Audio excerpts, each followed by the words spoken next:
Welcome to Elephant in the Room podcast. I'm one of your hosts, Matt.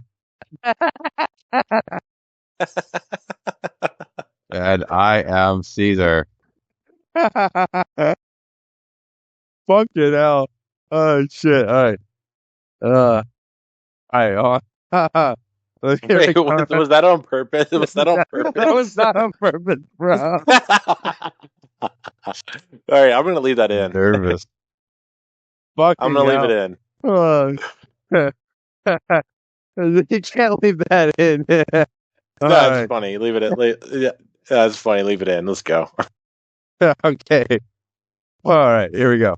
Welcome to Elephant in the Room podcast. I'm your host, Caesar, and here with Matt. Hello, everybody.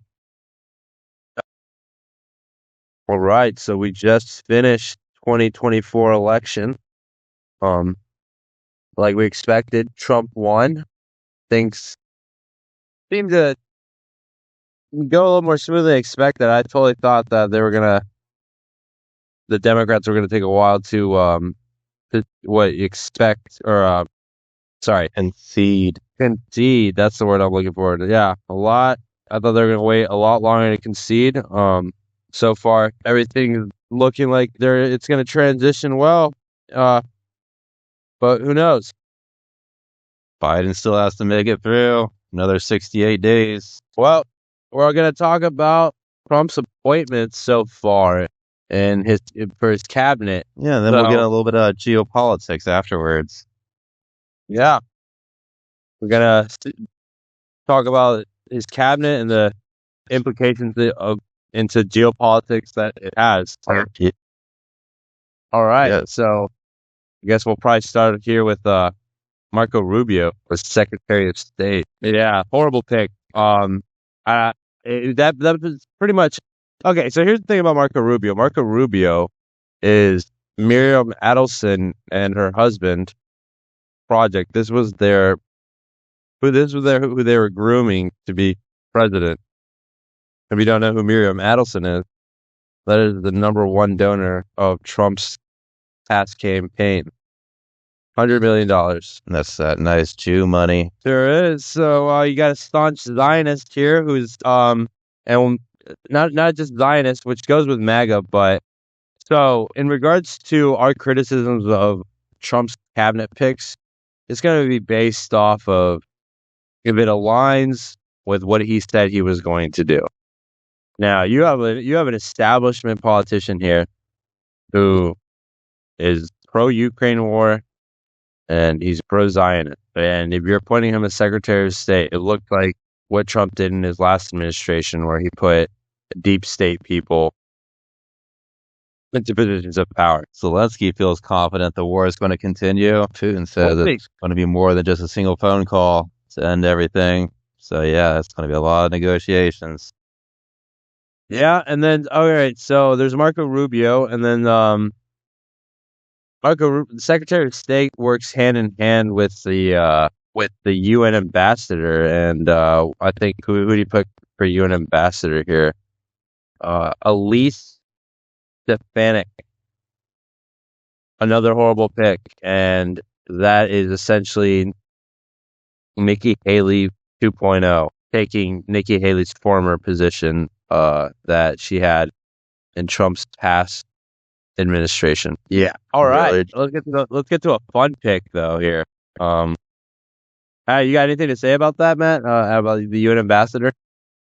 It's just gonna continue pointing the finger at Iran and just going around in circles with no new progress at all. Trying to do things that have already that we've done our best, just trying to prevent Iran from making any nuclear weapons, when in fact they've not really had any intention of. They're just screaming and shouting, but it's not going to go anywhere at all. It's just going to create so much more heat and divide. But yeah, this is a new generation of people. Yeah. Yeah, the PR battle is not looking good for Israel. But moving on, one of the fun picks, Director of National Intelligence, Tulsi Gabbard. I think this aligns with. Yeah, she was always a fun one for us. Yeah. I was a pretty big fan of Tulsi. I got pretty disillusioned after October 7th with her support for Zionism. But this is more of a I would imagine this is more of a domestic affairs sort of position than more of foreign policy. Well, she's heading the CIA. This is what like John Brennan and James Clapper did. Like if she's going to take that role and have that sort of intelligence, see what's really in her brain. After all, she was selected 201 weeks after her congressional seat ended. That big 201, which is super big with national intelligence and the CIA's motto, "Work of a Nation's Center of Intelligence." So it was formed on the 201st day of the sitting Pope's age in 1947. So not a terrible pick. Interesting. All these picks have to get approved by the Senate, though, right? Or by Congress, right? Yeah. Yeah. All right. Another fun pick. RFK, Health Secretary, right? HHS Secretary. What's he going to do with the vac? Just leave it up to just keep our freedoms rolling, or is he going to have people like Vivek secretly insert biochips into many more products? So one of the main things that I know in my community that people are struggling with Trump's cabinet picks is that there is no one there that actually represents an environmental perspective. There's no one there that is actually representing the conservation of the natural world. That is one thing that is entirely absent from his agenda that I see. And, always been absent. And that's one of the major issues I have. I think if any other president actually wants to come into true power and true respect with the people that he's governing, he's going to have to do something that operates within the confines of preservation of nature. And also at the same time, Trump is making a huge mistake by not immediately addressing the issue that happened in North Carolina, the hurricane and the destabilization that's happened out here, because there are people here who are still suffering immensely because of the contracts that exist with the government and the corporations to harvest the lithium and quartz that exist in this area. He's made no address of that. Somebody who supported Trump, I am deeply upset and stressed over the fact that he makes no environmental cause or effect towards helping people or the environment at all. That is the biggest injustice that I feel that Trump is causing right now. Yeah, it's we just wonder, is this like just it's just a steamrolling society into this technocracy of extreme exploitation of Earth's natural resources and rare earth minerals in order to bring about new technologies. It's interesting you guys bring that up, because it goes to the next person I was going to bring up as one of the appointments, which is the Attorney General Matt Gaetz. Funny thing about Matt Gaetz is, who's Matt Gaetz married to? Matt Gaetz is married to Vivek Ramaswamy's cousin. No, Peter Thiel's sister. Matt Gaetz is married to Peter Thiel's sister. Peter Thiel, who is the mentor of J.D. Vance, who I believe is Peter Thiel is also the partner of Elon Musk for PayPal, right? Yep, foreign PayPal. Yeah, so...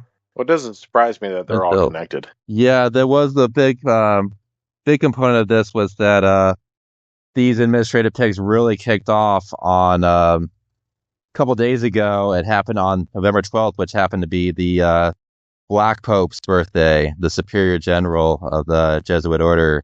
And what's interesting, one of those picks was the the CIA pig, John Ratcliffe, and it happened to be the 76th birthday of Arturo Sosa, the leader of the Jesuit order. And in this Kabbalistic zone of gematria, the nickname of the CIA, we like to call it Catholics in Action. And John Ratcliffe, he's a very proud Notre Dame alumni, and he's called Catholics in Action. You get 76. So hopefully, I mean, not looking good, but you never know. Just those numbers show it's not in for the brightest of Yeah, times. and also in regards to the Jesuits, it also ties into the order out of chaos and this whole immigration crisis and how it fits perfectly with one of the, you create a problem like the immigration crisis, and then you create the solution, and the solution being, oh, we're just gonna do facial recognition everywhere at the borders, and what we're doing it to stop the immigration crisis. So the same people who brought you that solution are the ones who caused the immigration crisis. You know, because you have to ask yourself, all these people that are leaving the countries that are war torn, why they're leaving? Because they're war torn countries, right? And who's blowing up those countries? Well, it's the developed countries where all the people who are immigrating, where that's where they're going. They're going to the countries that blew their countries up. Well, one of the big debates that we're having is, or one of the big concerns that we're having is that, with the migrant issue. Yeah, absolutely. It's crazy because it's not sustainable. And the thing is that there's organizations like the UN and other outside entities that are helping a lot of the migrants move to the U.S. illegally. Yeah, they're forming these caravans like way out in Central America that just go on for thousands of miles. And then a lot of these people, they're not even from the Americas. It's absolutely horrendous. I mean, still, it doesn't really compare to like the Middle Passage, but to get to America, like coming from Asia or the Middle East, and they're sneaking up through Mexico, like that is quite a horrendous route when it should only be Yeah, like a Caesar, plane how do you flight. feel about your people invading this country? Well,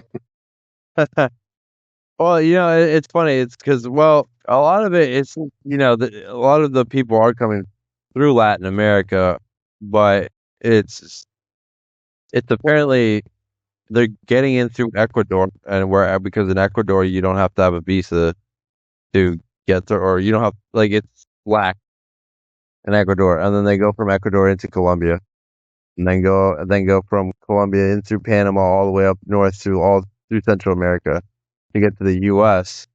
Then what's interesting is that there's a lot of Chinese fighting age males, hardly any children or women, that are also been going up into the U.S. supposedly. I remember it was a few months back. Brett Weinstein was talking about this, and the reason I found it so interesting was because I remember when I was a kid, there was a famous article about a Chinese female, like a Chinese little girl, like a little baby that was thrown in the trash, and it was talking about China's policy about only having two children, and it favoring it being males, and how the Chinese government knew the demographic of their people at that time, and that was like 20 years ago. So now they're having a crisis where there's way too many men than women, right?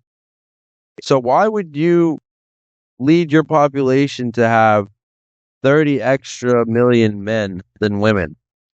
They're smart. Yeah, they know that's why they're sneaking all this fentanyl too and mixing up all of our drugs to really dumb us down. Yep. So, but think about that.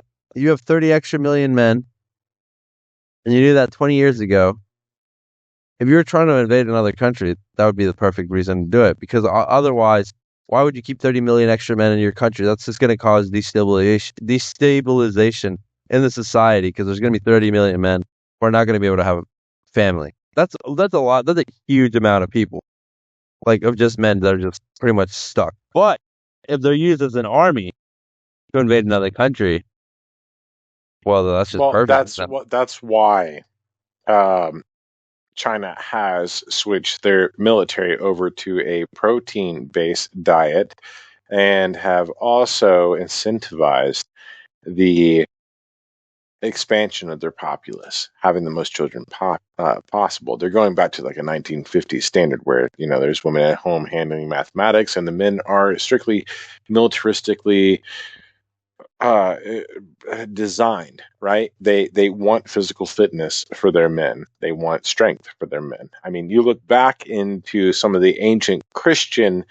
um, texts that describe some of their first contact with the Chinese people. They've described them as a sickly people, and yeah, unfortunately, that stereotype has not changed because the Chinese have been kept in a state of feudal society for the longest period of time that they have not been able to actually develop an army outside of their sheer number of mass. They have not their power comes from number and intelligence, not from physical strength. But you can see now, currently, that the Chinese army has been focusing on physical strength more than anything else. Yeah. Probably just modeled after you see the Olympic athletes of China, how they just train the children to like extreme lengths at 12 or 13 years old.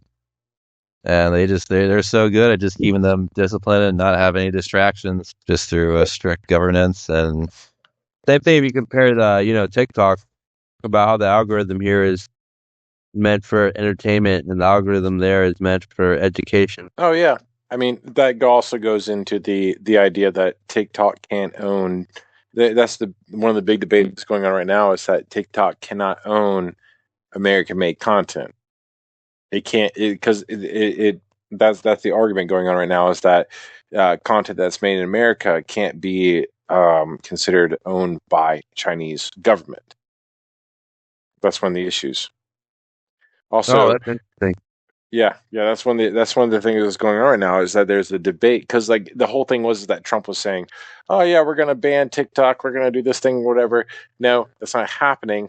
First of all, I'm already like so let down. Like there's so many like basic Trump hounds that are out there that are just like Trump's in office and we got everything, right?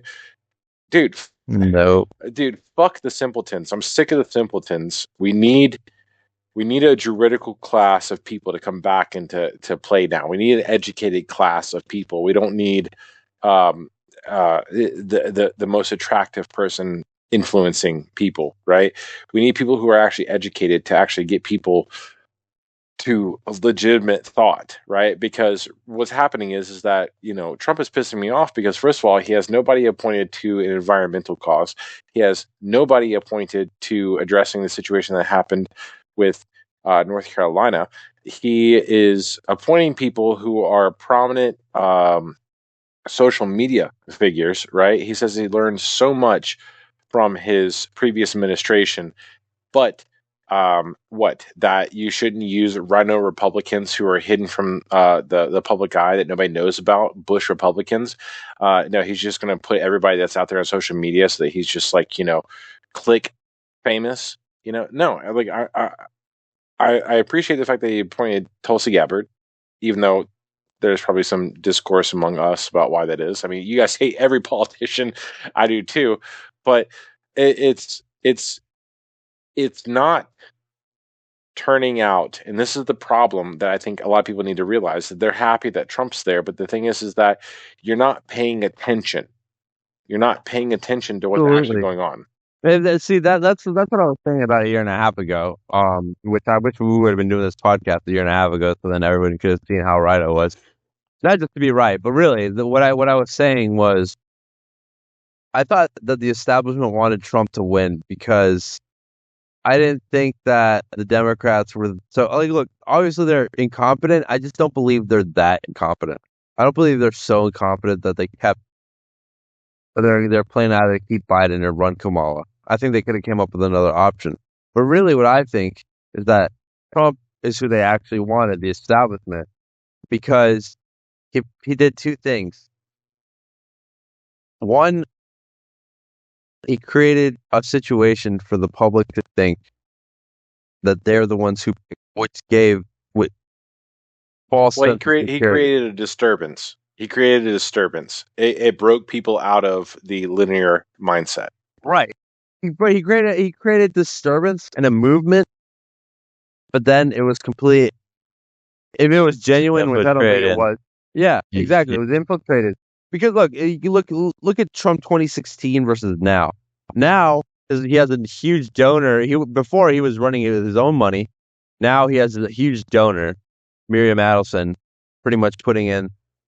Look, to all these Trump people who are like, oh, he's against the deep state. Intelligence agencies and Israel is the deep state. So if you appoint people like you did his first time, and then you do it again by putting people like Marco Rubio as Secretary of State, and then a UN ambassador who works hand in hand with him, for both staunch Zionists. And I guess you could argue that does go with MAGA because, yeah, Trump probably might be the most openly Zionist president. You could also argue he's the most socialist president too, when he's calling Kamala a communist. Okay, well, tell us how he is the most Zionist or socialist president, because a lot of people don't know that. Okay, They don't understand that because they see him as the most non-denominational Christian president. Because that's what publicly has been presented. Right. So he's an open Zionist in the sense of how he talks about how he favors Israel, how in his past administration he did the Abraham Accords. And a quick sum up of the Abraham Accords. Essentially what the Abraham Accords was normalizing Israel's relations with the Middle East through Saudi Arabia. And the U.S. and Saudi Arabia and Israel already worked hand in hand.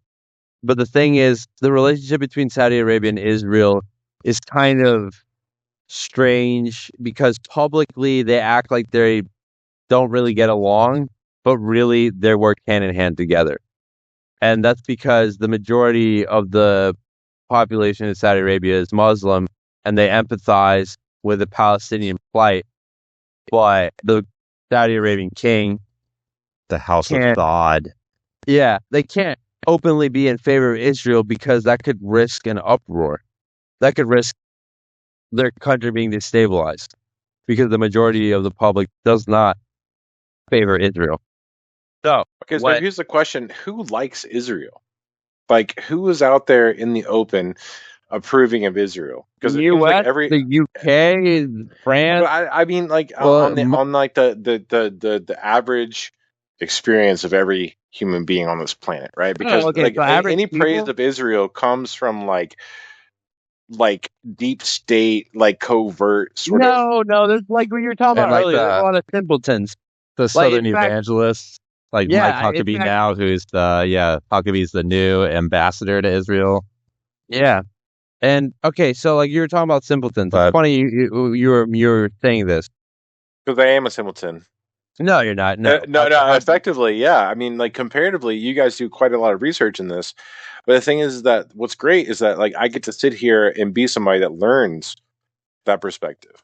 Right. Okay. So here's the whole thing. So if you're a Zionist Jew, it makes sense for you to be a Zionist, because it favors you. If you're a Jew and you think there should be a homeland that has, a nationalistic identity, yeah, sure. I guess that could favor you. But the problem is that there are these simpletons who are Christian Zionists who are idiots because it doesn't favor them at all. It doesn't benefit them at all. If they go to Israel and they tell them that they're Christian, they're going to get spit on because Christian are looked at as inferior to Jews in Israel. Okay, so I'm just gonna take over really quick. All right. So there's two perspectives here, right? So there's Caesar's perspective on the geopolitical effect of the Zionist Jews, right? And then there is Matt, who has the gematria or the numeric alphabetic form in which they perceive these things. So right now, in this current situation, when you're talking to the people, what is the global effect, and how are they achieving it? Like in this moment right now, Trump becoming a president and their operation in that. How are they enacting their actions geopolitically, and then what is the geometric um, affiliation with that? What is that? All right. So actually, Israel's in a really tough spot right now, geopolitically, because they are committing a genocide in Gaza, but they have not defeated Hamas. Yeah, you can effectively kill all their leadership, but it's a resistance group. So they're martyrs. They're not. If they're ready to replace their leaders and keep going, it's a resistance group. Same thing with Hezbollah. So okay, so they're committing a genocide. The more you kill these guys, the more they're emboldened, right? Right, Like you exactly. kill their leaders. Absolutely. And not only that, but then the world. Look at what's happening worldwide. They're losing international support heavily. Israel's stock is just going down. And then while that's happening, they pick the battle up north in southern Lebanon with Hezbollah. And effectively, they have 60,000 people in Israel who are evacuating because there's rockets being fired from next door Lebanon because they picked the fight with, they've escalated things with Hezbollah by also killing some of their leadership. Okay, so is it true? Is it true that during the Kamala Harris administration, as fake as that sounds, um, was it true that she was stationing individuals in Lebanon to get them into conflict, like directly put them into conflict, so that they can initiate a scenario like World War III? I'm not familiar with that. I don't know anything about that, to be That honest. was something I was hearing quite a bit, actually, that they're purposely stationing individuals in Lebanon to receive crossfire in order to engage ourselves in the war. I did hear some talk about that, but then like no actual reports of like American troops or anything. So Israel's in a tough spot. Probably any. They're almost becoming Ukraine in the sense of, yeah, they can keep getting armed by the U.S., but they're starting to run into a situation. The majority of the IDF are a bunch of coward motherfuckers who are used to killing innocent women and children. They're not actually used to fighting militant groups who are going to fight back. They're getting their asses whooped on the ground in Lebanon. So they can keep getting armed, but they're going to run out of soldiers. And the Israeli economy is like on the verge of collapsing, and they're on the verge of a civil war going on. Let me ask you this: does the Israeli army allow women into it? It does, absolutely does. It does. Oh yeah, Gal Gadot. I forgot. Yeah. Okay, Yeah. but do they take active combat roles? Yeah, They they do. do. Really? It's Yeah, dude. required. In fact, Well, it's they no don't do- no fucking wonder they're losing. dude. Not only this, but look, not only do they take combat roles, but they have the audacity to throw women into the combat, and then when those dumb bitches get captured, they're like, "Oh my god, they're women hostages. We don't know what to do. They're fucking They're soldiers." raping our women. Yeah. Yeah, yeah. By the way, shout out to Dan Well, Bilzerian I mean for that's crushing that's it. one of the issues I have with this country is putting in like this is going to go just like not going to fly, right? But Real quick putting women. though, I want to bring this up because you're not really a big fan of him, but it's funny how things change. Dan Bilzerian crushed it on Piers Morgan 2 days ago. Fuck The, off. the fact he made it on Piers Morgan shows that he still gets like all these special privileges. Dude, we live in a psycho world where he was Dan right. Bilzerian is talking to fucking Piers Morgan. That is a psycho planet, dude. But It is hold on a an sec, though. unhealthy world. Did he see what he said? No, I didn't fucking see this shit. Are you kidding me? Dude, if you listen to what he said, you'd be a huge fan because he's right. Oh, Dan Bilzerian? Yeah. He's He's a huge anti-Zionist, dude. Yeah, he fake converted Islam. Okay, first of all, he takes a controversial, like he takes like a like 68% of the way controversial stance on something, just enough to play both sides of the Hey, line. man. Like this guy believes in nothing. You seriously, Caesar, if you make over if you make I'm at a point now in my life where I believe if you make three figures, all right, I can't relate to you. I got nothing to do with you, man. You don't exist. Like, you exist in like the shadow realm of like false society. Like it's that is, if we think about this society as an echelon, that is a level above me, but not necessarily above me. All right, honestly, I think they become fertilizer more than I do. Yeah, but You know, you're basing it off of him, like, while he was being I guess, attention whore online. But everything he's saying in people don't regards, change, man. People don't change, man. They really don't. that's crazy. With all that I money. know. I know. That's Actually, I hilarious. know. Out of Actually, out of anybody saying that, you saying that is hilarious, bro. dude, it's a quote that I learned from Ryan a long time ago. The other Ryan, right? I contain multitudes. A lot of these motherfuckers contain one self, right? Dude, there's nothing to them. There's nothing to them. There's no substance. You should at least humor like listening to it or listen to a clip about it. Dude, Pull it honestly, up. I think this is Pull one of it those up. In guys fact, that do it they're right one of now. those Pull guys. it up. No, I'm not going to, dude. No, I'm not giving that guy any fucking credit, dude. Like, Good. first of all, this podcast is going a lot better now, I think, with this little mix up we got going on here. But I don't know how we got to this topic, but we need to drop it. Dan Bilzerian, piece of shit. Bro, He's not Yeah, worth. man. He's not worth. but He's not, do you know if we believe? Okay, if we believe gematria, and we understand the manifesting power of symbols, which I can get into. If people are interested on this episode about hearing about ancient symbols and their power to actually manifest things, especially if you redden them with your blood, right? This is the thing. If you guys want to hear about it, I'll talk about it. But if we believe in gematria, they believe in the same thing that the ancient Celts, the ancient Norse, all these other figures that had significance over their symbolic images or their characters of writing. I will not give an ounce of it to Dan Bilzerian in this modern age because right, that is a figure this is my that he point. doesn't exist. He's not. He doesn't. This is hilarious. Look, this was my point. My whole point was He's that. so low, dude. That is low vibration content. All right. All right, look, dude. In regards to him talking about Israel, he's about 99% right. So, I mean, that's all. That's Dude, all. monkey's right, Hamlet. I mean, seriously, he just Look, just looking at controversial shit. Just That's in it. your free time, check out the fucking like clip or some of it. Just so you know you're not basing it off of like your assumption. That's it. That's all I'm saying. All right, fine. Well, what were we talking about? All right, so we were talking about the I was explaining how Israel's. Yeah, feel free to cut that whole segment out. I was No, explaining. honestly, it's good because it's organic. All right. Well, all right. So I was explaining about how Israel's not in good shape right now because they essentially have been committing a genocide, which is causing them to lose international support. They have not eliminated Hamas. Hezbollah is a problem for them in the northern part of Israel. They're failing on their ground operations, and they're also picking a fight with Iran. So all they can do is have U.S. keep arming them, but how long can that last?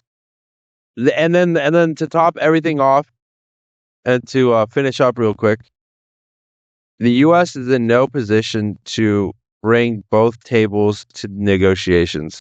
They've lost all credibility by favoring Israel, and the only people who could bring both sides to the table is either the Chinese or the Russians. It's All probably going American. to look worse with Trump here now. Like, yeah, he is playing some sort of art of war game, but it's not what most people think. Yeah, it's not looking too hot. Wait, so wait, how are they in charge of that decision? What do you mean? Oh, is who in charge of what decision? Like, how does Russia have an influence? What is Russia has an influence with Israel, and they also have an influence with Iran. what through their export? Just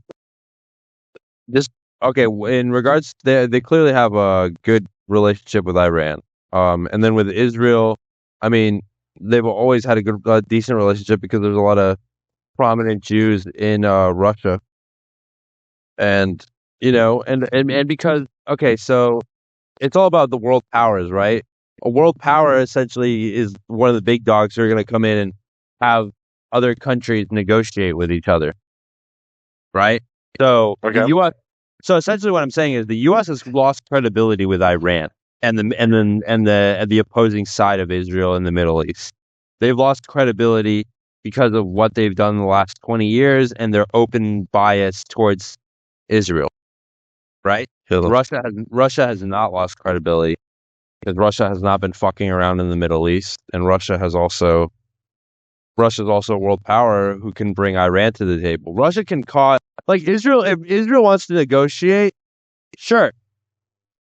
Let's say they want to negotiate, right? They don't, but let's just say they do.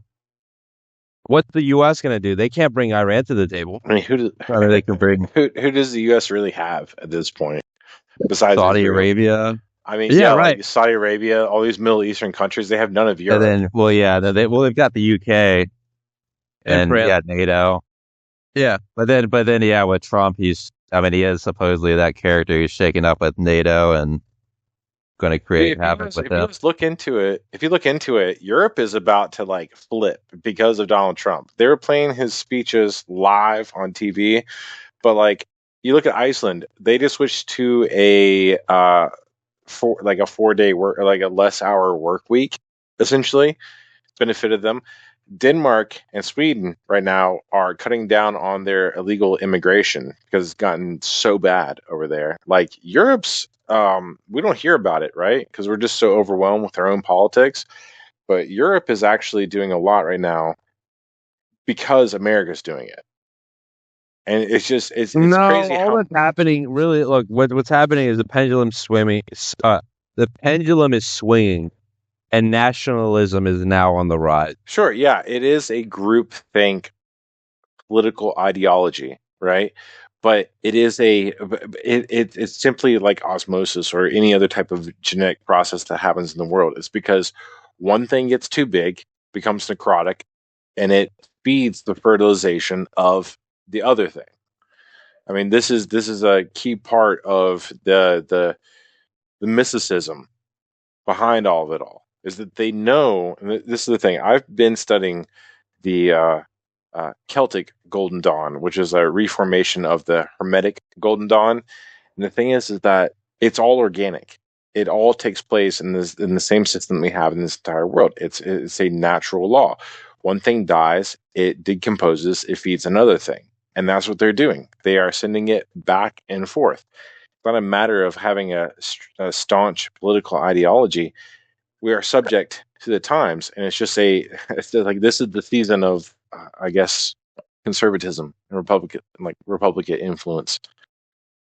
Well, no, like I said, it's just the pendulum is swinging because the globalist effect has now caused nationalism to rise in a response. And is it going to like do any sort of like expansion? I mean, I guess some ways people are waking up, but at the same time, it's like within this rise of populism and nationalism, like racism is still prevalent in a lot of areas. And even here in America, there's talking about like going back on gay marriage. We're still battling abortion. Wait, is that something that's been proclaimed, like criminalizing gay marriage? No, There's but the LGBTQ community is pretty nervous with Trump back in. Well, that's what I've heard. That's the thing. I've been hearing it, but I'm like, I don't see anywhere where it says that's what's happening.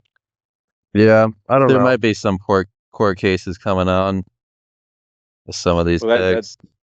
I mean, first of all, if we're talking I about know. a cabinet that wants to make money, that's financially suicide at this point. Yeah, it's just a big troll. I mean, it's just like how Roe v. Wade being overturned. Then, I mean, the abortion ban in Georgia was just overturned as well, but now they're trying to, like, the courts are back in, trying to Well, get it back and reinstated.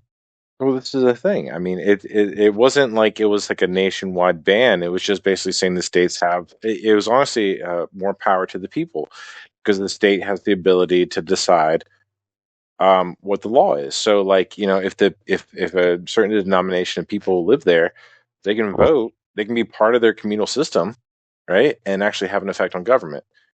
And yeah, I mean, this just doesn't happen often. So, like, go out there, make a vote. People need to be active in the political system. Local is And try everything. to Local is everything. because that's the thing. It's not happening on a local level. You see it like votes are determined by like I don't know, maybe like tens of people. And weed out all these like the corrupt people down below, just trying to like with weird policies. And I mean that's kind of how communism really sneaks its way in. Is just Well, the bottom up.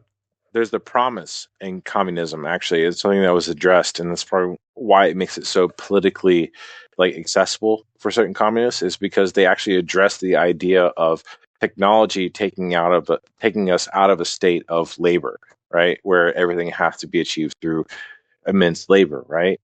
Where you had luxury jobs that belong to like a certain intellectual class or educational class, like bookkeepers or accountants or bank operators, things like that. I mean, now it's all done by computers. So one of the ideas of the communist guy I know in town that talks to me about it is that technology is the liberator of labor, so that we should actually be applying all of our knowledge and intent into technology to take over the labor force, right? So that it actually alleviates us out of that. That's directly from Marx. That's interesting that because it kind of ties into Matt's point about Trump possibly being the socialist president in the modern era, because his administration is really it looks like the Peter Thiel administration. You got JD Vance being his protege vice president. Then you got Matt Gaetz being put in there, who's married to his sister. And it's all goes with the Jesuit motto of order out of chaos. You create a migration crisis, and then you come in with a solution of bringing technology to have more control over everybody's lives, and Well, it goes. as a tool for safety. I was going to say it goes back to the thing that you told me about, which was that the government creates an issue to provide the solution, right? And if you were to look at the progression of woke or idealized progressive culture in these past couple of years, it could be easily interpreted as a direct effort to create a social disrupt, right? So that the government can provide a solution, like you talked about, wanting to install Trump and his cabinet. Maybe not directly him, but instill something with those ideals. And it kind of breaks it up. And yeah, this will be it's like almost like some of these picks though, they do excite people, and then others like they just really, we know what's coming here. Neocon and just a total Catholic guy, just gonna like kind of put us more into like drumming up the theater of war. I mean, these budgets are just going to keep climbing and climbing. Yeah, I mean, it's gonna be. I don't know. It's gonna be pretty interesting to see now, though, with if Marco Rubio is Secretary of State, how that's gonna go in regards to the war in Ukraine. And yeah, because it's like, okay, if it's gonna fuel both wars, like this is what people don't understand in regards to the Ukraine war. Russia can't lose. And what I mean by that is they can't afford to lose, and they're like a nuclear power. So that's not on the table for them. It's either they win or or they're gonna fucking use nukes. It almost seems like they're trying to make Ukraine like the new Afghanistan. With like how crazy like these Ukraine-backed like terrorists are now expanding into Africa.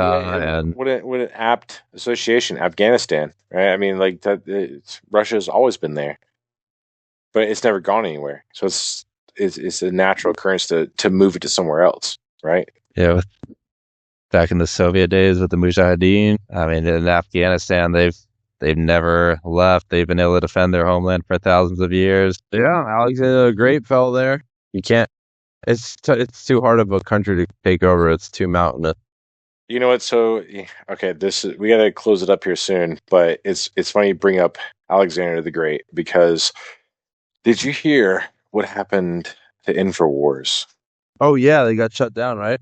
Alexander the Great got got bought out by the Onion. That's That sounds so satirical. Yeah, hey, I just want everybody knows when this gets big, we're gonna bring Dan on before Alex. Well, Alex has to be the first. I think he might. That we'll bring it. I want him. I want him to get more deranged, so he'll just accept coming on because.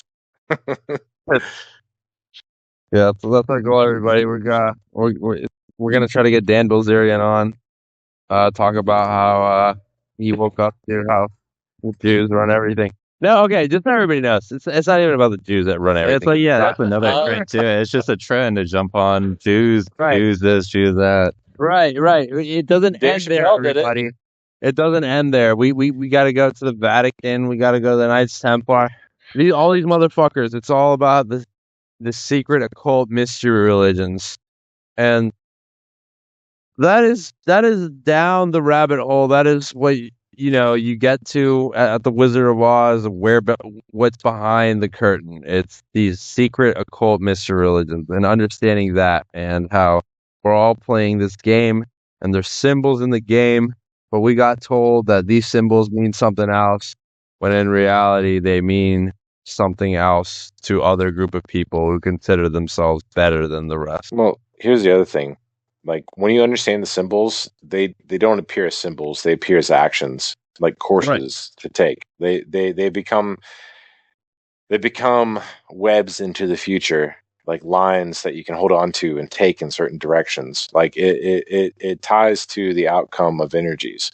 It's a manipulation of energies, and it's existed forever, and it happens every day. Just like how like the swastika has just been around all throughout time.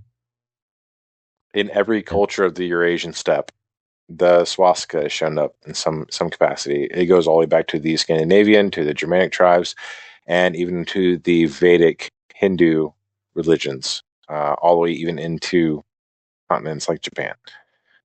Yeah, I'm sure like the hidden hand pose that Freemasons do was present somewhere before that. And just like how the Jesuits, before they were formed, Ignatius of Loyola had a Spanish organization called the Illuminados, which almost like a Spanish sounding name for Illuminati back in the 1400s. It literally is. Alumbrado is illuminated in Spanish. El Dorado.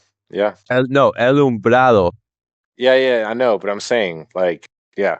I mean, is the same thing for what is El Dorado? El Dorado, yeah, it's essentially the same thing because El Dorado is like the shine, like, it's technically. It means like shining place, or like the great. It refers to divine existence, like almost like a space like inhabiting both worlds, right? Like this world and the divine world. Yeah. But like that's the thing, you see it in media and stuff like that, and El Dorado is represented like as a golden place, right? Yeah. So El Dorado, like literal translation, is the gold. Okay, there you go. Yeah.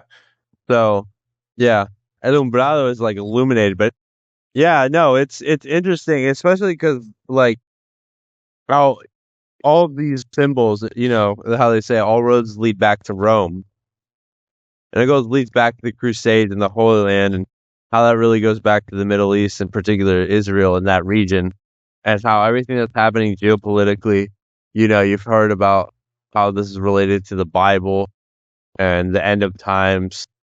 Well, that's the whole thing about these occult mystery religions, is they believe a very similar story as the Christians.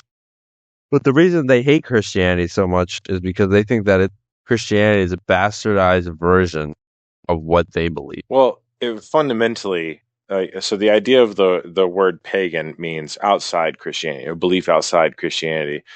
And Christianity is one of the only religions in the entire world that does not believe in the reincarnated form. I mean, it exists in the Scandinavian culture, the Celtic culture, the Vedic. It is all over, like the Asian continents, or the Eurasian continents. It exists in every single culture outside of the Abrahamic. Abrahamic does not believe in reincarnation or rebirth through the earth or the powers. Those are the only ones that exist like that. So, like, it makes sense that they don't want people to believe that there is a continual genetic information that transfers further. Don't sanctify your life. Let it go to waste so that it continues to pollute the gene pool that goes into all the natural world. So I mean, I blame the Romans for a good part of just creating the story of Jesus, but I'm sure even before the Romans, the Christians were already finding new ideas that were much different than the pagan predecessors. Well, just tell me. We'll close it here, but just tell me how a somebody that was born in Nazareth celebrates his birth by burning a Yule log, something that's found in the north of Europe. Just tell me how that actually relates. A man born in Nazareth, Bethlehem, or he was Jesus of Nazareth, but he was born in Bethlehem. But then we celebrate his birth by doing a pagan, Germanic, Scandinavian tradition. Tell me how that works. Right. And, tell me about the story of Horus, why it completely has an incredible amount of similarities with the story of Jesus, Well, it's because it came in from the Scythians. The Scythians came into the west of Eurasia through the steppe, and they interacted with what we consider the Germanic area. They actually interacted with the first Celts. So they interacted with the first Celts, and they got exposed to the idea of Horus and the Son of Christ and all that kind of stuff before the Germanic tribes actually migrated into the area, when those individuals migrated out and became the Celts.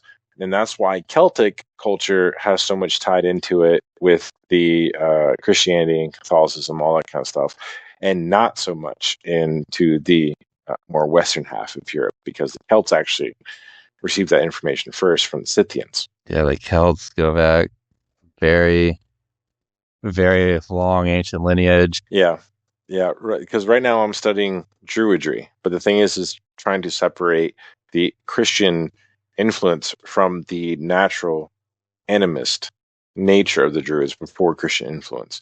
Anyways, so before we talk too much, do you guys want to just close out with some stuff?